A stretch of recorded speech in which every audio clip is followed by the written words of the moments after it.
Hello and welcome back to the AfterBuzz Atlanta panel. This week, Al's sleeping on the couch. Darius is literally putting his foot in his food. There's a legitimate robbery that is maybe the most horrific we've seen all season, and we're learning some things about Al. Stay tuned. You're tuning into the destination for TV superfan discussion, AfterBuzz TV. And now, let the buzz begin.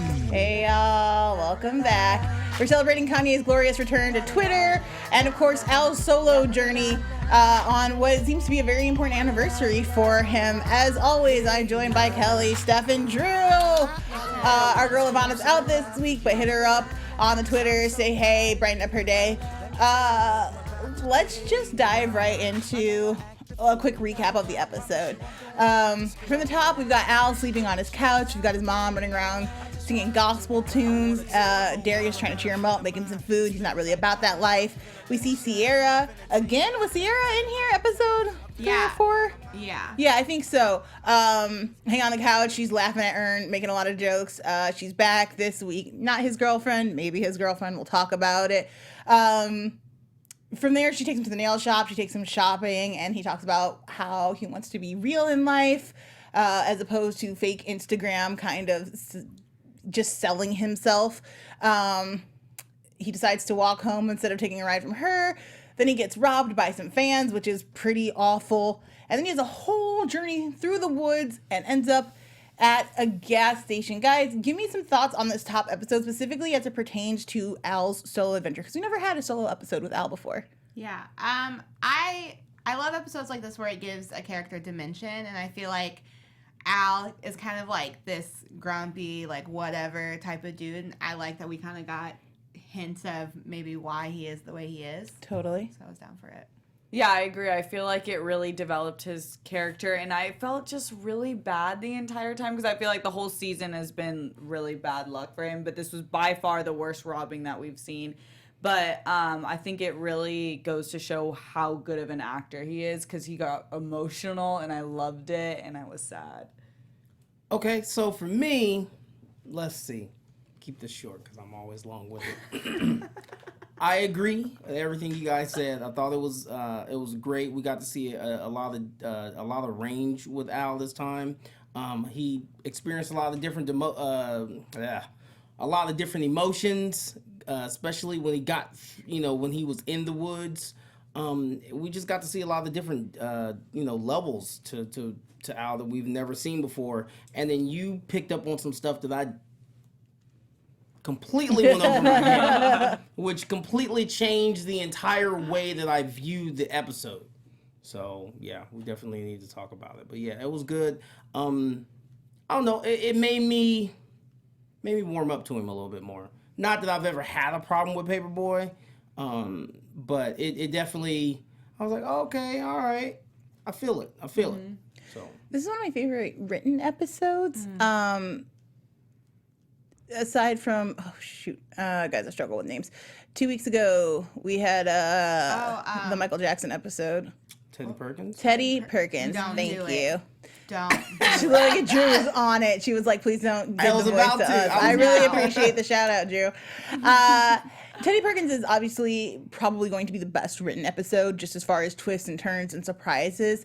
But as far as deep emotional impact and telling stories internally, which is incredibly hard to do both for the actor and for the writer, I thought this was really great. Let's just get right into the first scene where we have Al sleeping on his couch in what I described instantly in my notes as a depressive state. He's surrounded by a lot of trash. He's not getting up, literally sleeps the whole day away. We see the sun up. We see the sun go down. Not taking any calls. His phone is ringing off the hook. How do you guys feel first about the mom? I don't know if that was triggering for anyone else. If they have parents who are like, it's noon and you've slept the whole day away and how dare you get your ass up. I was a little triggered by the mom, but what did you guys think?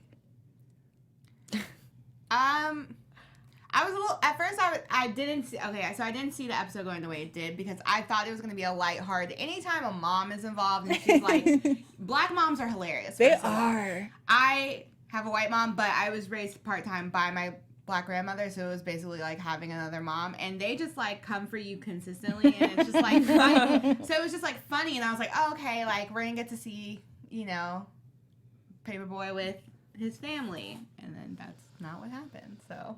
Yeah, I thought when I was watching it, I was like, okay, this is really relatable because my parents woke me up so annoying, like not annoying, but like when you're sleeping, it's annoying. Like in your head, my dad would always sing like, "It's time to rise and shine." Aww, so it really cute. reminded me of that. And then I don't know, it was this. I don't know, like, exactly if this is true. You guys can confirm this. But after she left, that's when Andy was depressed. It made me think, and when we saw, who was Darius in the kitchen, then I was like, okay, so she's dead, and this is the anniversary of her death, because then it was confirmed, I think, because Ern called and was like, are you doing okay today? Mm-hmm. We also see him get a text message later that says, thinking about you today, and we'll get into this a little bit later, but the man in the woods said a lot of black mom things where I was like, oh, okay, I see what's happening here. Yeah. Oh, yeah, that's true. I didn't even think it, like, I just thought it was like a fatherly figure, but it was the same context, so you're so right. Damn. Why am I here? Don't answer that, because it's probably going to be mean. Be nice to Kelly. Thank you. Like, I'm a good dude. I don't know if I would say it was triggering necessarily. The nagging part, yes. Sleeping till noon has never really been my MO, but, don't you pick up around this, don't you ever throw stuff away and all that? I was like, okay. I definitely felt that. And yeah, like you said, it went in a different direction. I thought, okay, first off, I was wondering, like, why is his mom at his house? Because I was like, wait, he doesn't live with his mom. So I definitely thought, oh, we're going to see his mom. There's going to be a whole different vibe. I thought that him being in the woods was because he got high. Wrong. And I thought that initially him just sleeping was just, I know people that just naturally sleep in like that, which I think is bananas. But I know people that just, like I was like, oh, okay, maybe he just went out to the strip club and they went hard in the paint and he hasn't recovered yet. Completely on a whole different playing field than what everybody else was on. Yeah, this is definitely a different Darius than we've ever seen before. I wanted to ask the panel, and if you don't feel comfortable answering, we don't have to go into it, but has anyone lost a parent on the panel?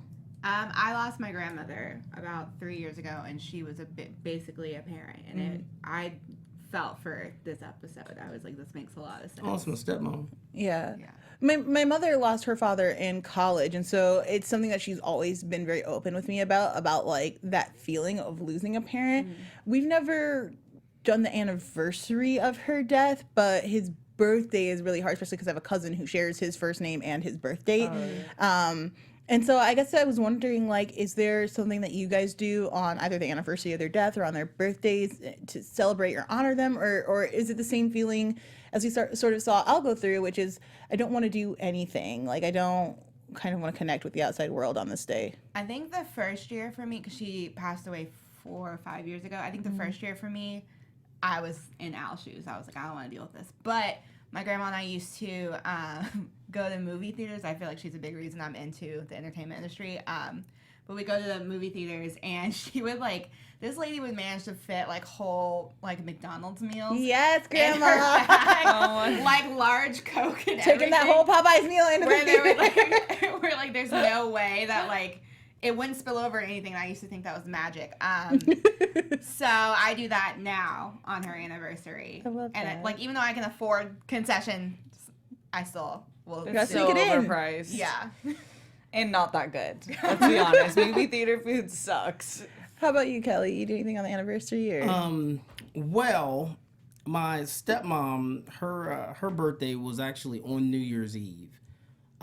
So this year would be the first year that she was gone. So I did not do anything, but it was definitely, her absence was felt simply because I'm used to calling her, like that's the thing is like normally, you make the New Year's Eve calls, but then for her, it was always New Year's Eve and her birthday. Like I always knew like I had to do that. In addition to, there's times where I'll be driving and I usually make the majority of whatever phone calls I have to make while I'm on the road, which I'm always on the road.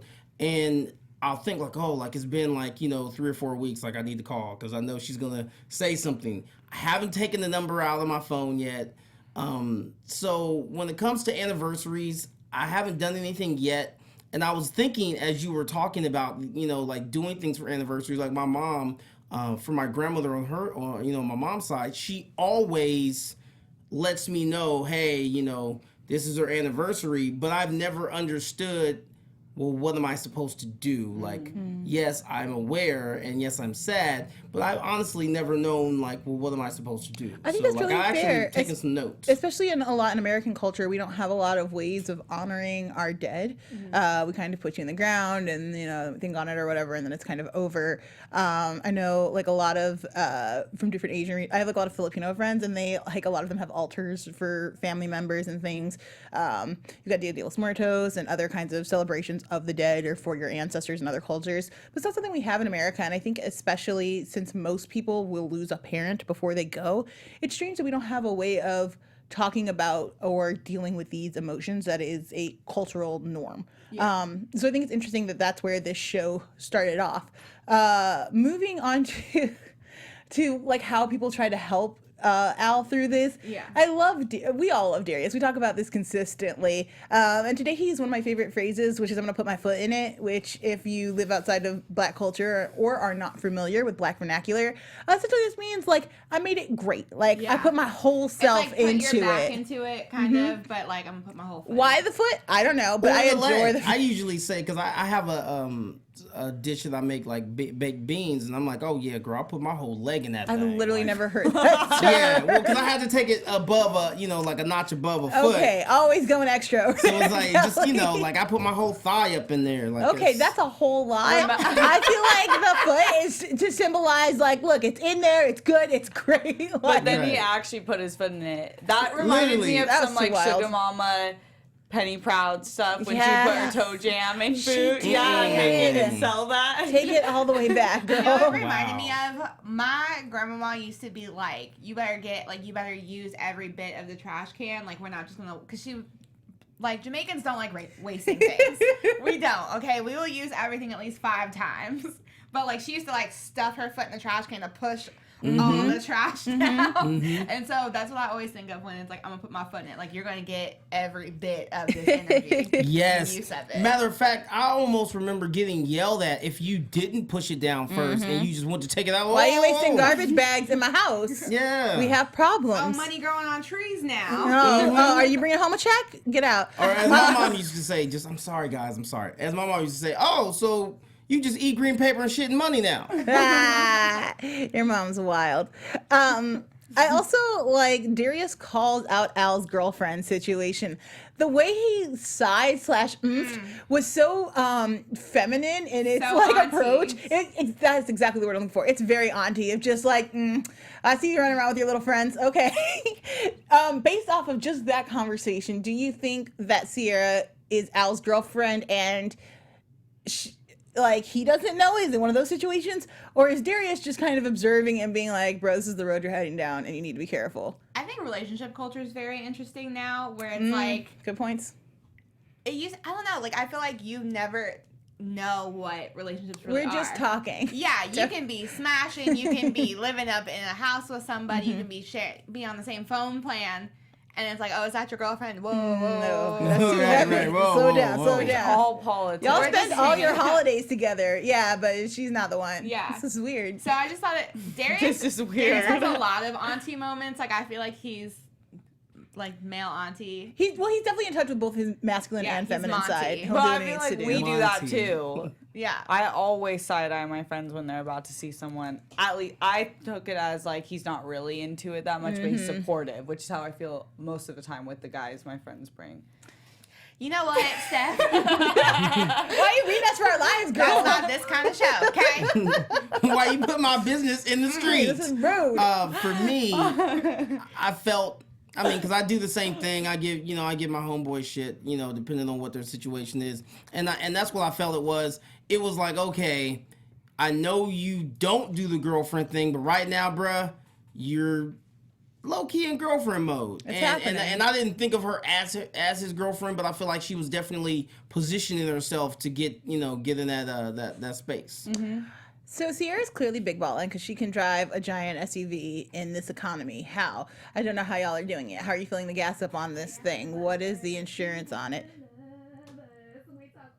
I don't know what this sound is. God. Hello? Okay, that was strange. It happened though. Okay. All right, that was weird. I was like, where's the white girl? I don't even know who's Like, taking hold on. over this show right now. Kelly, you bring out invited guests? Like, no, I don't know her. A wild white girl appears.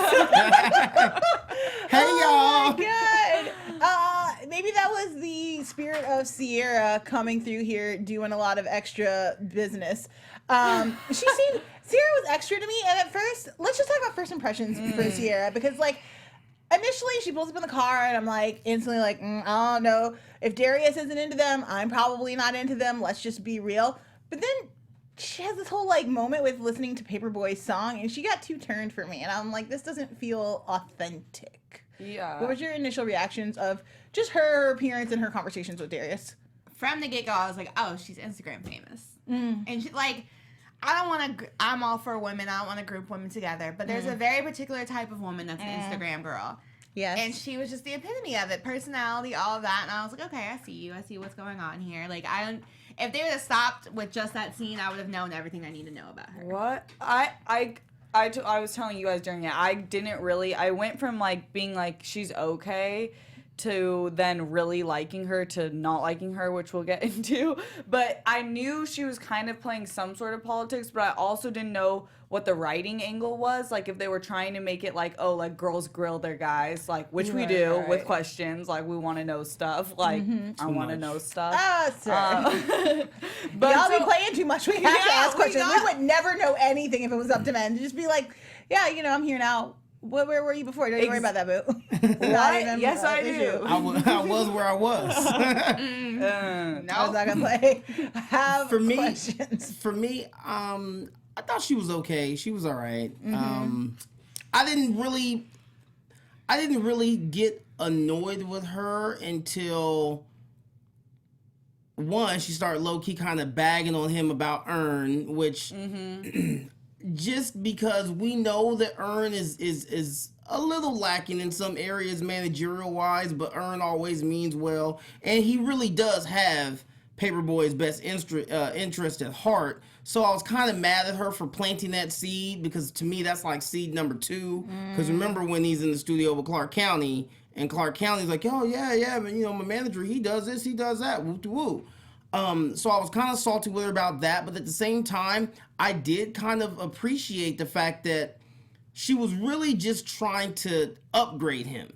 And she, and I didn't, and granted, she was upgrading him because she had an ulterior motive, which was she was trying to bring them together brand-wise and merge everything.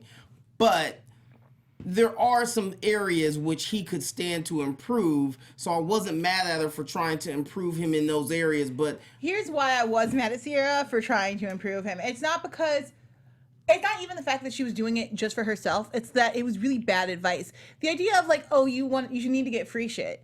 It's stupid. Like, I'll tell you. oh yeah, it's that not, one was dumb. Well, like, look here, and that's all she cared about. Like the whole time, she was like, "You need to get free shit. Your manager should be able to get you to pay for this." Like, it's not hard once you're like semi on the internet to start getting people to ship you things for free. But like, Earn talking about how what he really cares about is being real, and the fact like, even though again we haven't seen Earn make a lot of new music, he's still riding off of this one jam. I feel like to not appreciate him as an artist first is mad disrespectful, especially when he's saying like, this is not who I am. Yeah.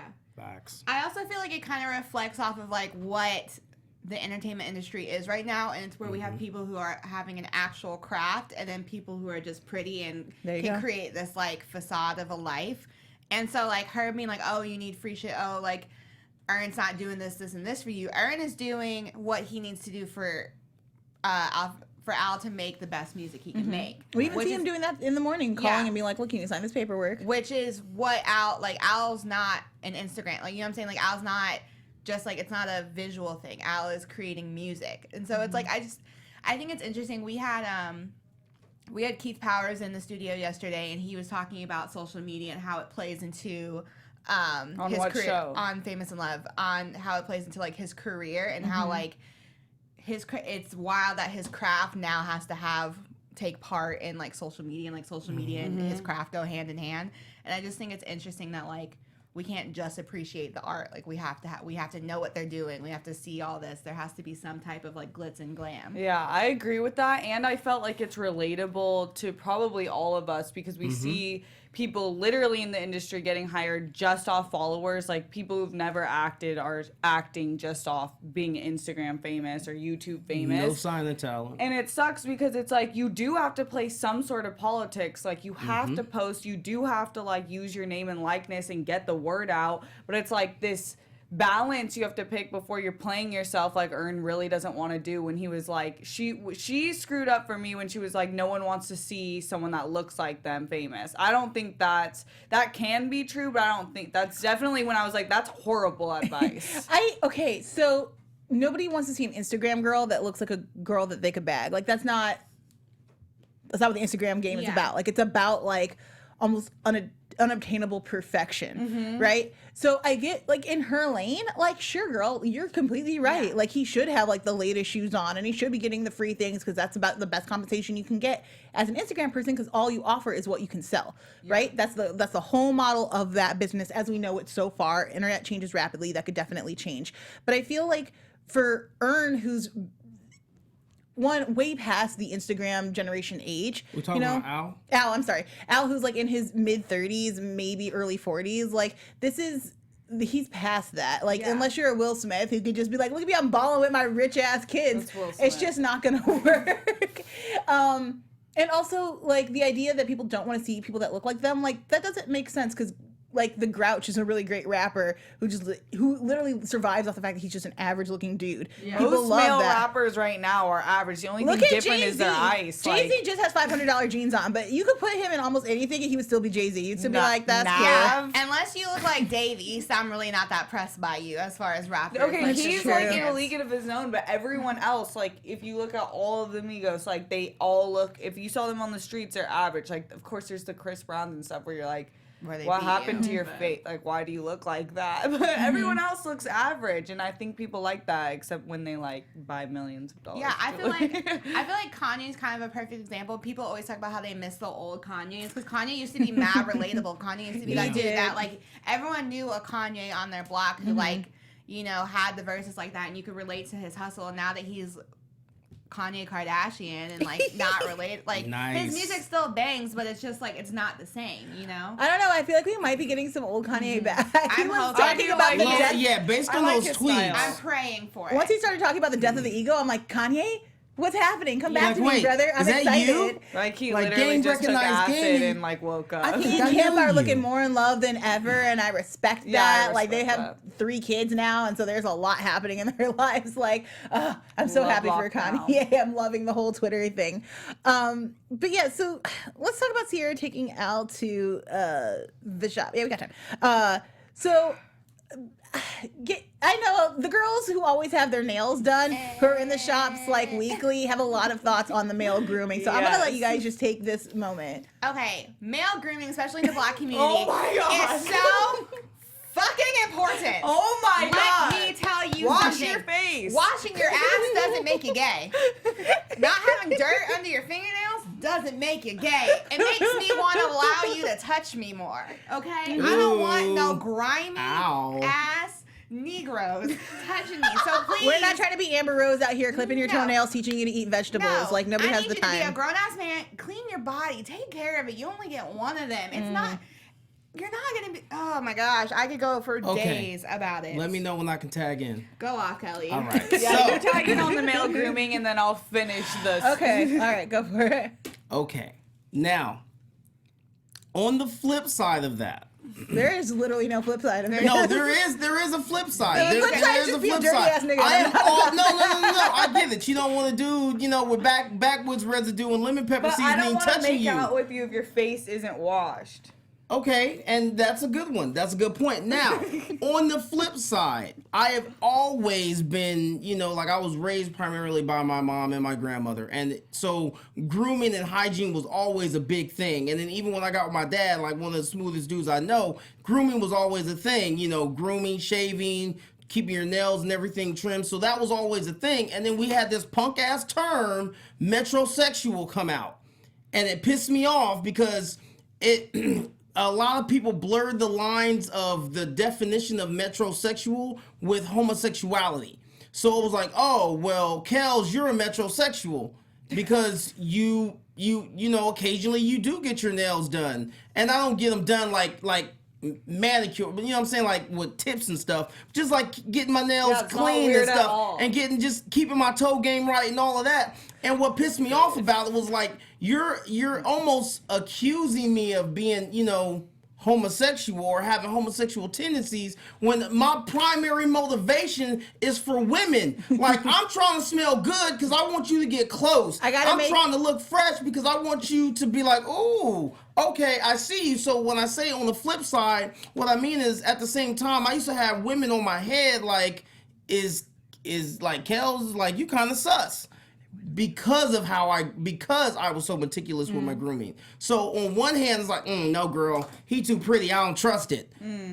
So it's like, what do you want? So Kelly had 3 points to make. One, it doesn't matter if somebody thinks you're gay. Honestly, it's not a big deal. At this point, yes. But when I was growing up, when I was in middle school, it low-key meant something. Okay, so number 2, you're talking about a time before we understood the difference between sexuality and gender, and the difference between, like, gender politics, the idea that it's like, oh, this is a woman thing. That's ridiculous. There's no such thing that's like for women or for men. We blend and cross over a lot, so it does not matter. You might think there are some things we might deem more masculine or more feminine, certainly, but the gender that you... Hygiene should not be one of them. Right, but it still is, though. In certain circles and certain pockets, it's they're crazy. Wrong, though, is what we're saying. I know, they're dead-ass wrong. Yeah. Zombie dead-ass wrong. But there are still pockets where it's still like, you're still questioned. Like, I'm still questioned on a lot of things I do. And I'm like, that's normal. Like, I press my clothes. They're not What's wrong with that? Yeah. I wear clean shit. I get my hair cut. Like, I brush my teeth. Like, this is literally just adult behavior. It really is. This is things that no person needs to be asking you for. Other things that are great for adult behavior are Maria Menounos. She'll get your life together. Boom, get your life. Oh, so true. Want to have fun, learn, and grow in all areas of your life? For those who do, we've got the podcast for you. Conversations with Maria Menounos Podcast Edition is hosted by our AfterBuzz TV founder and drops every Friday on iTunes. That's tomorrow, people. Conversations with Maria Menounos feature celebrity and influencer interviews along with secrets and tips on how to be better in all aspects of life. From health and wellness to career, relationships, finances, and more, let our Maria be the big sister you've always wanted. Just go to iTunes and subscribe to Conversations with Maria Menounos for free. I feel like Maria would really get Sierra together, particularly when it comes to the whole, like, okay, so we're all influencers here, right? Yeah. We've all had like fans or people who know us from shows or whatever come up to us and be like, oh my gosh, hey, let me grab a quick selfie. Asking is appropriate. Not asking is some bullshit. Like, can we be real about it? Like, what are your guys' rules for photo taking? Like, especially for something that's going to go on the gram. As far as someone taking a photo with me? Yes. So, first of all, we're still all, like, in the beginning of our career. So, I'm super thankful that if anyone ever wants to take a photo with me. True. Because I'm not shit. So, if you want to take a photo with me, like, cool. I think you're shit. Thanks.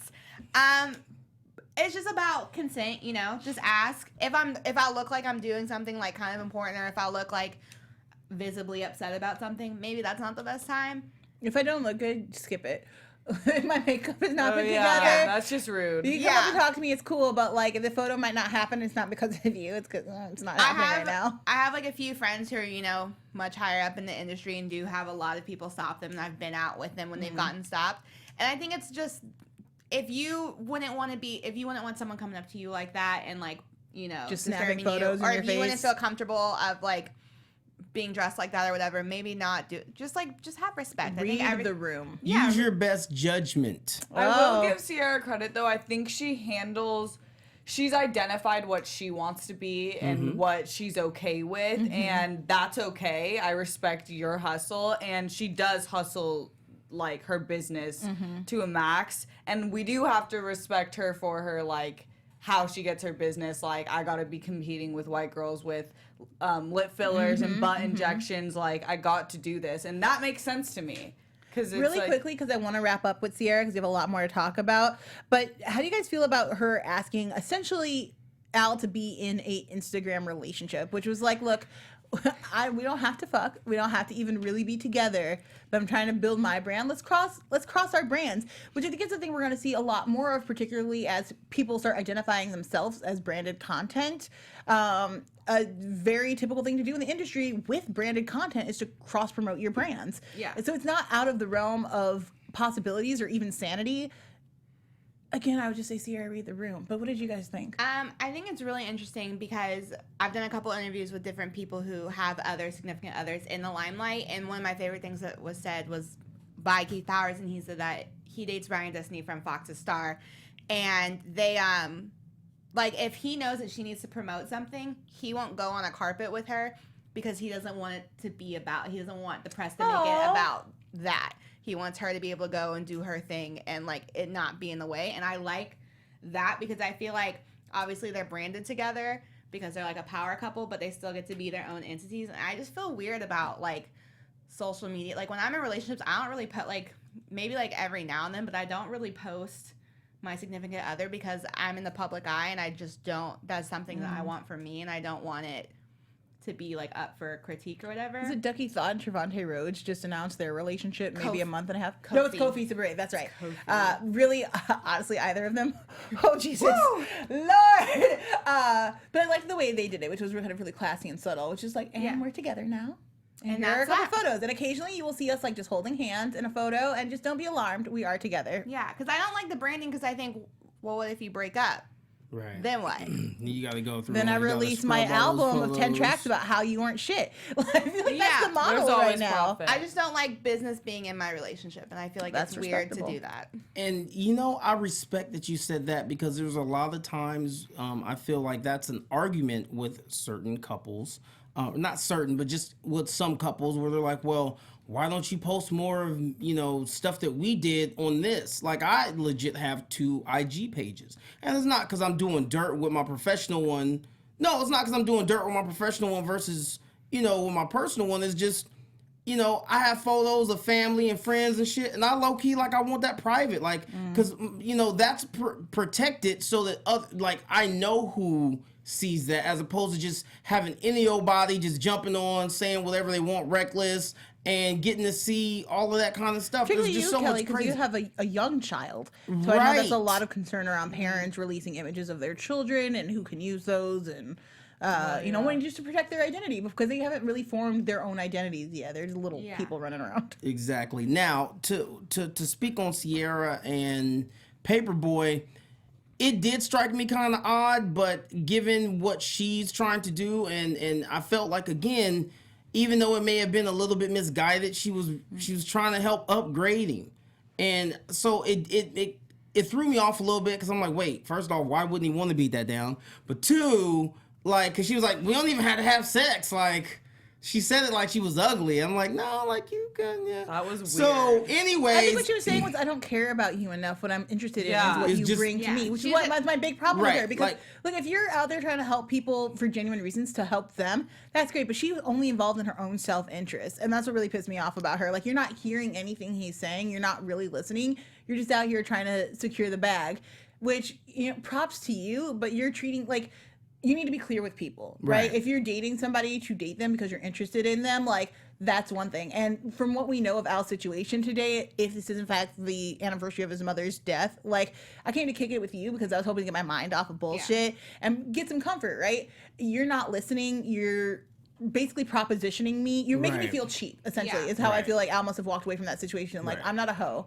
I feel like it's made like social media and stuff has made relationships very like transactional. Like everything is like your friend, like who you take, like which friends you take photos with, like and who you tell. Like I have friends who like are, you know, doing well in the industry, and I don't really want to take pictures. Like I won't post pictures on my page with them just because, like, I'm not trying to get your fans to come follow me. Like, because I feel weird about that. Like, I'm your friend because I'm your friend, not because, exactly. I just don't like this, like, clout chasing vibe that we have going on here. There's an interesting dynamic to it, too, particularly as, like, because most of my friends just are industry people now, just by virtue of mostly just working in this space. So, like, we're constantly being like, just retweet this for me, girl. Like, you got, like, 60,000 followers. Like, just help me out. And it's, once you know people well enough and once you've established that relationship is okay to go in that direction, I feel like it's good. Don't do it to people you just met. That's not cool. Yeah. Exactly. We have to move on from Sierra, even though I feel like I could talk about this for a full hour. She brought up so many interesting things. We might come back to Sierra if there's a slow episode. I'm not going to lie. But let's get to Al and his woods adventure. So Al basically says, I can walk, ho. I don't need you. I'm done. I'm not a hoe. He walks out in his thongs, which I'm like, you can't walk in those. They're very thin. If you step Very on something, it's uncomfortable. going straight into your foot. He does eventually put his shoes on. Power to you. And then he runs into these kids who are saying that there's no zero gravity scenes in Star Wars, which would have been true until episode 8, where we had the ship blow up and then they're twirling around in zero gravity for a minute. But at first I was like, black nerds, I'm so excited. Like, this is my lane. And this is totally Donald Glover's thing. And then they pulled guns. And I feel like when I said this was the worst robbery, it's definitely not as violent as our season 1, which, oh crap, I forgot to write down. I am so sorry to the fan who sent this. I will try to shout you out on Twitter. Someone sent me a message that was like, oh, no, it was Tora. Tora Shea, who is amazing, sent me a message and she was like, hey, do you think that in the first episode of season 2 that is just Grand Theft Auto? And I was like, girl, it is. The game glitches. We talked, Darius last week talks about life just being a simulation. When the girl comes out of the back of the car, she confirms, she was like, well, that's a glitch, right? Like from the game. It's that same pull-up style as how you do it in the game, the types of guns in the game. I was like, oh, this is amazing. And I wonder how many other simulations we've got. Certainly Darius's journey could have been a simulation. Certainly even Al's contacts in the woods could be like a simulation or video game. They felt very scripted in that same way. So I'm gonna have to go back and watch. Thanks, Tora. Really appreciate that bit. When the guns come out for Al's robbery this week, especially again, we're dealing with topics of death, facing his own mortality. What comes across your mind, particularly as a fan switch from being fans to like, oh, you're out here alone? Just keeping it real? This reminded me of when Keeping It Real goes wrong, but in a much less comedic way. I feel like it speaks very, I mean, it's a very literal take on it, but I feel like it speaks really true to how fans take on, like, celebrities. Like, one second they're team you, but the second you're vulnerable, they're It's so like, quick oh. to, like, switch up on you. Sure, we're seeing it with Cardi B a lot. Yeah, exactly. Okay, so you looking at me like, No, go. ready? Okay. Well, I thought there was a lot of subtle little things in there. One of which being, you know, the whole time they're getting the mani-pedi, he kept saying like, I don't believe in that fake shit. You know, like she was like, okay, you trying to be real is dumb. And it's not benefiting you. And then we see him walking, and then they're like, oh, so where's your car? Oh, okay, you walking, huh? So you keeping it real. And I was like, at that moment when he said that, I'm like, shit. Like I knew at that moment, I'm like, they about to rob his ass. I don't know. To me, that was exactly what you said when keeping it real goes wrong. Because, yeah, you low-key should have called an Uber or had, whoever sent you that text come pick you up. You should not have been walking, especially blinged out like that. Yeah, I mean, it was probably not. I like the way we got the close-ups of, like, grabbing his chain. And it reminded me a lot of, like, people bite, like, a lot of new artist styles, which, again, is just common. Once you become popular, if people like what you're doing, they want to emulate you. Imitation is the best form of flattery. But at the same time, like, I honestly feel like Al is dealing a lot with his identity and who am I in this episode. Again, not so much in his dialogue, but a lot in his actions of trying to figure out, like, how do I want to represent myself, and who can I trust and who can I talk to? Because even the person who sent the message, we don't know who it was. It's an unknown, which to me says this is someone he's either grown apart from or someone who was never important enough to put in his phone, but someone who was still taking the time to think about him during that day. And he's still, like, has such an odd relationship with his fans. We've seen people, like, coming up to him and just rapping his lyrics in awkward ways in the strip club. And now we've seen him be robbed by his fans. It's a huge statement on fame, I think, and what it does to the human soul. Because he does, after that, like, there's not a moment where he feels truly safe again. And then he breaks Black Horror Code number 1 and runs straight into the woods. I was like, if this were a horror movie, we'd all be like, nah, that does not happen. Even though the fear is real, like, Black people get scared, we run. It's a thing. We run fast. Yeah, but running into the woods, I was like, I had such mixed feelings. It's like getting back to nature. It's like getting back to oneness, but it was also like horrifying, especially that long shot just over the trees. What did you guys think, first of all, about, I guess, his journey through the woods? What does the old man represent to you? I feel like the old man, because maybe I'm wrong, but I feel like they've referenced his dad before not being there at all. Yeah. And so I feel like it was kind of like in his mind what he created his dad to be, because I feel like we saw a lot of like, not hallucinations, but kind of like his mom obviously wasn't there in the beginning of the episode. I feel like this is just another thing in his mind where like he's just kind of going back and forth with himself. But I thought it was really interesting because there were so many, the reason, like, I do think he was raised by a single mom because there were so many pieces of his mom in, his name was Old Wally. Yeah. Like, even, like, like, he was humming, like, the Golden Girls theme song, and he kept making, like, different little sayings that were kind of, like, very, like, Black mom. Keep standing still and you're gone. Yeah. Was one. And so I feel like he doesn't have a father, so he doesn't really know what that person was like. So he's trying to, in his mind, somehow create who this person is. But because he's had his mom be such a strong presence, a lot of her is bleeds into that. Yeah. Okay, Stephanie, it's your turn, please. Ladies first. What do I think about that scene? I just thought the whole episode was bringing us to that scene. I thought that him getting jumped was the climax, and then it just kept getting more. Yeah. Like this, it was like, I felt like this was the longest episode to me ever. And it told a full story, and then it brought us full circle where I feel like the moral is to still keep it real, even though he just went through all of that. But that's what reality is. Like, reality is not necessarily gentle and loving and kind all the time. It's not Instagram beautiful and perfect, but it gets you much further having like lived in a real existence. And I attribute this guy, I called him the Scarecrow during when we were watching. He's like, oh, you looking for them boys? They went that way. No, they went that way, which is a direct pull from the Wizard of Oz. Scarecrow represents your brain, which is again why I think a lot of this was either like a hallucinogen or something that was just happening, running through his mind as he's trying to get out of the woods. Like, I don't know if you guys have ever been lost in the woods before, but your mind will start playing tricks on you. Yeah, it was like almost like when he stopped running from them, he found solace and then was able to like take a photo with his blood in his mouth. Yeah. Well, for me, when he went in the woods, I kind of knew like, okay, he's going to come to terms with a lot of demons that he might be facing. And I feel like one of the biggest demons this episode was, who are you? And, you know, what do you really want?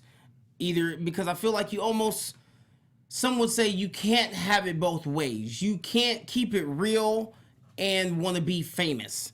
It's not going to work. You're going to have to give up some of that realness if you want that fame, if you want that money. And that was something that I felt like he struggled with. And one of the many things that we see him, you know, I guess kind of come to terms with once he is in one of the most, what I think is the most vulnerable positions in that, you know, 7-Eleven or convenience store or whatever it was. When that guy comes up and he didn't even acknowledge the fact that he was dirty and he just looked screwed up. And it's funny because we see in a couple other episodes, we're like, damn, what's up with your hair? Like, you don't even look famous. And to this guy, you know, just being a fan, a regular fan, and just wanted to, you know, and before he could even ask for a picture, he said, hey, you want to take a picture? Well, what he asks is, he says, are you Paperboy? And it's really interesting because this whole time, obviously, throughout at the very least season 2 and maybe even a little bit at the end of season 1, we've seen him kind of shrug that off. He's like, oh, I just have this one hit, like, oh, you know, I'm just like regular, like, don't look at me. And you're right, Kelly, like, to some degree, like, if you want to have that kind of stature, you have to make certain sacrifices in your personal life. And I think he was making a decision when he was like, yeah, I'm Paperboy. Like, I'm going to step into that, like, role, honestly. Yeah, it was the most positive we've seen him, I think, this entire season. Like, you felt something come across him that was different. I don't think it was positive or that he was coming to terms with it. I think he was just, like, it was just finally the straw that broke the camel's back. I feel like it finally was just, like, this is life now. I guess I just gotta... It felt very, like... Forced to me. I didn't feel like it was... That's interesting. Like... him being like, you know what, this is my life. I'm gonna deal with it. The now. reason I don't see it that way is we see him take so many photos, and he offered to take more photos because he knew. But I feel like it's because he knew that it was going to be asked. I think there are things that we have to do in the entertainment industry that we don't necessarily like to do, but you have to go, like, you just have to go into like, damn, if I'm going to do it, I'm going to do it right. It may not be a joyful choice. I agree with you on that front, but I do think it was a choice to say, okay, like, this is still the life that I want. Like, this is a part of, because the thing could be like, no, I'm not Paperboy, and he could walk away, but he chose to step into that identity and be like, maybe it's not the greatest thing ever, but I am Paperboy. Like, that is who I am. And also going back to the line in the woods, which was something, keep standing still and you're gone. And if you're dead, essentially I'm going to rob you. I'm going to take everything that you have, because that's what death does. It takes everything from you. Until you make a decision. Right. And then that's all I think was happening there. Like, it may not be the greatest decision, but especially as we look ahead at next week and our new edition robes, as you really put out, our new edition silky sleep gear. I feel like they're going to be stepping more into Al's music career, which is something we've all been asking for. Let's get another song from Al. Let's see Ern step up and do some more managing and maybe branch out a little bit more. And on that though, let's get into some predictions for next week. Your AfterBuzz TV predictions. Yes. Okay, so as always, the show is really hard to do predictions for because we never know what's coming next. So I will ask what I always ask, which is, what would you like to see happen next week? I want, for once, I mean, obviously we see them running, so I'm not completely gonna expect this to happen. I want to see them get to enjoy this. Like, enjoy the come up. Look, you can be running in fear and laughing afterwards exactly. if you've ever gotten into some near trouble. Yeah, it's been so heavy these last couple of episodes. Yes. I just want to see some black boy joy. That's all I ask. Ooh. Steph. BBJ. I want to see, I'm kind of off that, step out of their comfort zones more. Like, Ern needs to do that as a manager. Al needs to do that as a musician. And then, start being more positive about the come up, because, it's dirty, but it's fun. And it's funny that you're dealing with some BS all the time. Totally. So what I've just realized is that I need to go first, because by the time y'all get to me, y'all already said it all. We'll start with you next week, Kelly. So basically, I agree. I want to see Al enjoy the glow up. I want to see him enjoy this process as he, hopefully ascends into, a larger celebrity. I just want to see him have fun with it. And that's what I think we're going to get, is them just having fun, enjoying themselves, and him being more open to doing shit that he normally would not do. Totes. Shout out to Stefani Robinson, who wrote this episode. This is only her second television credit, and I think you killed the game. Totally. Catch Donald Glover on SNL May 5th. Yes, where he will be both performing and doing the acting in the scenes. I'm super excited. Little tip on some news and gossip. Thank you to the fans who've been tweeting us with your theories and fans and fun stuff. We love you guys. Until next week, Kelly, where can the folks find you? You can find me on Twitter, ChaosJ, Instagram, Chaos_Oceans31, Oceans Y, because your boy's so wavy. You can find me on Instagram and Twitter at Steph Sabraw. And I'm dying. And I'm Drew Jones. You can follow me on all the things at OK Drew J. While you're at it, guys, like this video right now. If you're listening to the iTunes podcast, leave us a comment. Give us 5 stars, because we 5-star people.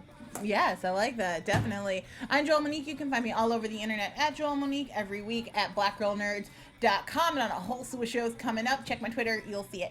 Until next week, guys, this has been Atlanta, and we'll see you guys soon. From executive producers Maria Menounos, Keven Undergaro, Phil Svitek, and the entire AfterBuzz TV staff, we would like to thank you for listening to the AfterBuzz TV network.